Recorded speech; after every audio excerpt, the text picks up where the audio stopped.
at some point, not day for day, tick for tick, but general trends are there. You'll see gold actually do better. I actually think we'll see a new high in gold by then.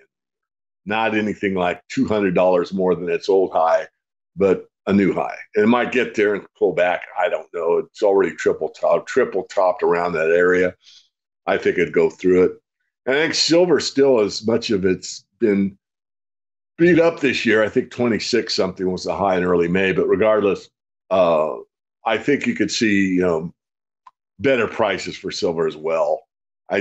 This time around, it looks like gold's got to take the lead before silver will come on board. Although, despite the day-to-day fluctuations seen in the prices of precious metals, the overarching trend for gold seems to be heading in a positive direction. According to David Morgan, gold could reach a new high, although not necessarily exceeding its previous record by a significant margin. Silver, on the other hand, has faced some challenges this year, but might also see improved prices. Regarding the seasonality of the gold market, David notes its historical pattern of hitting lows during the summer months, often in August. In August, gold prices experienced a 2.2% decline, following a 4.1% jump in July, and are now 7.7% higher for the year. After scoring the strongest settlement since July 19th, silver for December delivery declined by 29.2 cents, or 1.2%, to end at $24.812 an ounce. Silver prices moved 0.6% lower in August after soaring 8.5% in July. David acknowledges the potential for significant downward or upward movements in the gold and silver markets, contingent on market dynamics. Gold eased on Monday as the U.S. dollar stood strong after U.S. Federal Reserve officials flagged that interest rates would remain higher for longer. However, moves were limited as investors look forward to inflation data later this week. However, he underscores the possibility of a shift in the equity market come October. If equities undergo a substantial downturn, he expects gold and silver to follow suit, given the considerable leverage inherent in financial markets. Despite silver's price fluctuations, potential U.S. interest rate hikes remain uncertain. Additionally, the imminent release of significant consumer inflation data introduces further unpredictability. David refers to the phenomenon where silver will scare you out or wear you out, suggesting that it can create buying opportunities for patient, long-term investors. Now, let's watch the excerpts from David Morgan's interview with Liberty and Finance. But before we do, if you want more videos like this, hit the subscribe button and turn on the notification bell for more updates. Thank you, and enjoy the video. The other commentators, we almost always get a summer doldrums. There's been exceptions, but there are exceptions. The seasonality is very strong in the summer months. Gold usually hits its low in August, which was close to this year. And then it's not an immediate September 1st. It starts coming back up, although generally speaking, the last quarter of the year is generally good for the gold market. I think what's going to happen is we've got this purported end of money for the U.S. government by the end of September. I haven't looked into it real deeply, but I've got it from good sources. So if this is true, there may be an emergency meeting of the Congress critters to, fund the government again.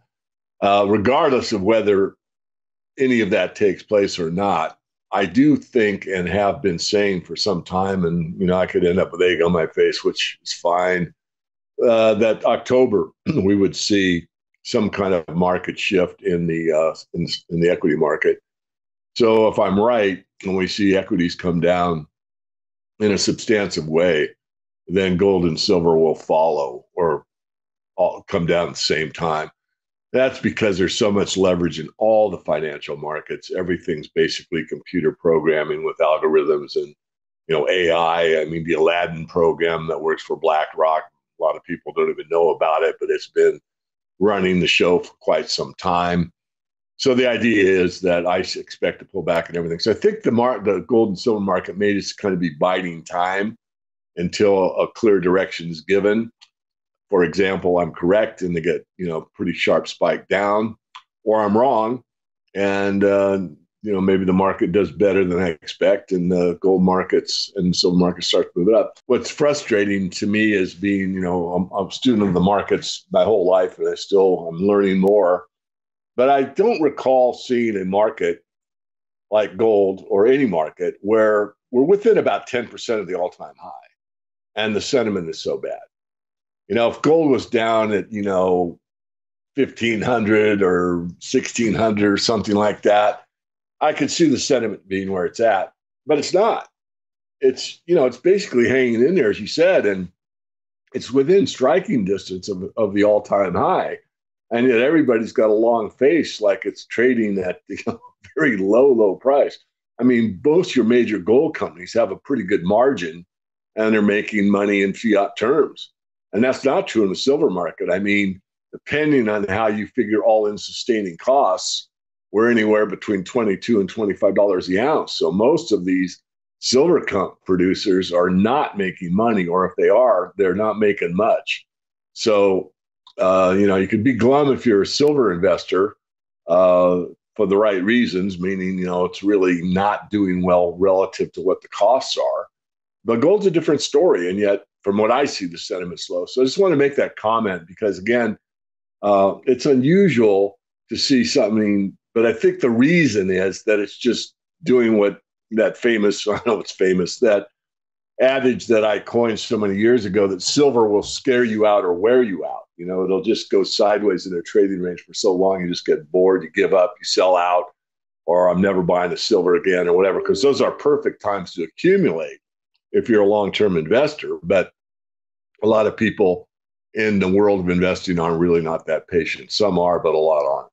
And I think silver still, as much of it's been beat up this year. I think 26 something was the high in early May. But regardless, I think you could see better prices for silver as well. This time around, it looks like gold's got to take the lead before silver will come on board. Although fundamentally, silver's got every reason in the world to lead gold because there's so much demand on the electronics and solar side, and the investment demand ebbs and flows, but it can change in a heartbeat.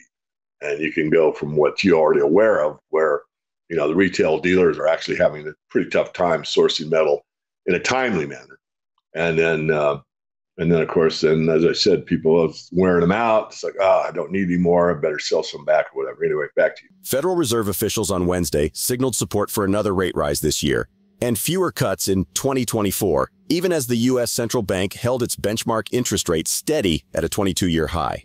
The forecasts showed policymakers hardening their commitment to a higher-for-longer approach to interest rates. David emphasizes that gold can perform well in an environment of rising interest rates, and the real rate of return is what truly matters. David believes that when the Fed reaches a point where they acknowledge their inability to control inflation effectively, and they let the dollar's value decline, it will trigger significant moves in the gold and silver markets. Inflation staying stuck above the Fed's 2% target remains a greater risk than tight central bank policy slowing the economy more than needed to bring the pace of price increases under control. Chicago Fed President Austin Goolsbee said on Monday, "The risk of inflation staying higher than where we want it is the bigger risk," Goolsbee said in comments on CNBC. "We've got to get inflation back down to target. We ought to have 100% commitment." David predicts that within 3 to 6 months of such a scenario, the markets will respond by driving up the prices of these precious metals. Let's get back to the interview. Well, interest rates do drive it, but not to the extent, and I've said this on your show before, to the extent that some people are taught to believe by the economic establishment. That is that, any increase in interest rates is very detrimental to gold. That's not true. Gold goes up in an increasing interest rate environment for quite some time. And the only time interest rates really take power over gold is when you have a real rate of return. And if the real inflation rate's, say, 7%, and you're only at 5.5%, then you're actually still yielding a negative 2% or so in real terms. So until you get a real return rate, then it can have an effect on gold. But there's so much funny money out there now that even if it did get to, say, par, we got to 7% interest rates. I'm not saying we will, but if we did, you'd still be break even, which is better than losing 7%. But so it will have some effect on a knee-jerk reaction, but over time, you'll just see gold continue to march up and up and up. So again, I think it'll be higher by the end of the year. The Fed is doing everything they can, not only in real terms, meaning they are increasing interest rates, but is also the rhetoric. And you'll see them start to shift more and more, meaning that they're going to retarget. The 2% won't be the target. They'll modify it and say, well, really, under current conditions and the supply chain and the illness we had, and they'll make some excuses and they'll say, we're going to shoot for, pick a number, 3%, maybe 4%. Who knows? I mean, people as old as me know that Nixon put on wage and price controls at 4% inflation.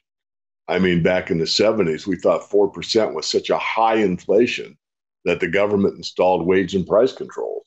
So put that in your, thought process. But things change. They're conditioned to believe that, a little inflation's good and all this other nonsense you hear from the Keynesian economic model, which isn't true, but can look true for quite some time. So I'm probably off topic, but I call them as I see them. I really think that the gold markets will take off, silver as well, when they throw in the towel. When the Fed says, well, we've already printed umpteen trillions of dollars over the last couple of years, and we are seeing inflation now, but the economy is so bad, we're going not only to pause, we're going to cut. I don't see that happening for a while, by the way, but at some point they probably will. And that's sort of a signal to the markets that they've given up. They've given up a tight monetary policy to defend the value, the worth, the price of the US dollar. And they're saying, we're just going to let it go into the dustbin of history like all fiat currencies have. When, if that takes place, and I'll say more like when, it won't be instantaneous, but within 3 to 6 months, the markets will understand that they've given up. There's no hope alive that this dollar will last in its current form for much longer. And that's when you'll probably see the metals markets really, really move. According to Trading Economics' global macro models and analyst expectations, gold is expected to trade at $1,947 by the end of this quarter. What are your thoughts on potential gold and silver prices in the coming months? Share your observations in the comments section below. Also, ensure you like this video, subscribe to the channel, and turn on post notifications for more videos like this. Thanks for watching.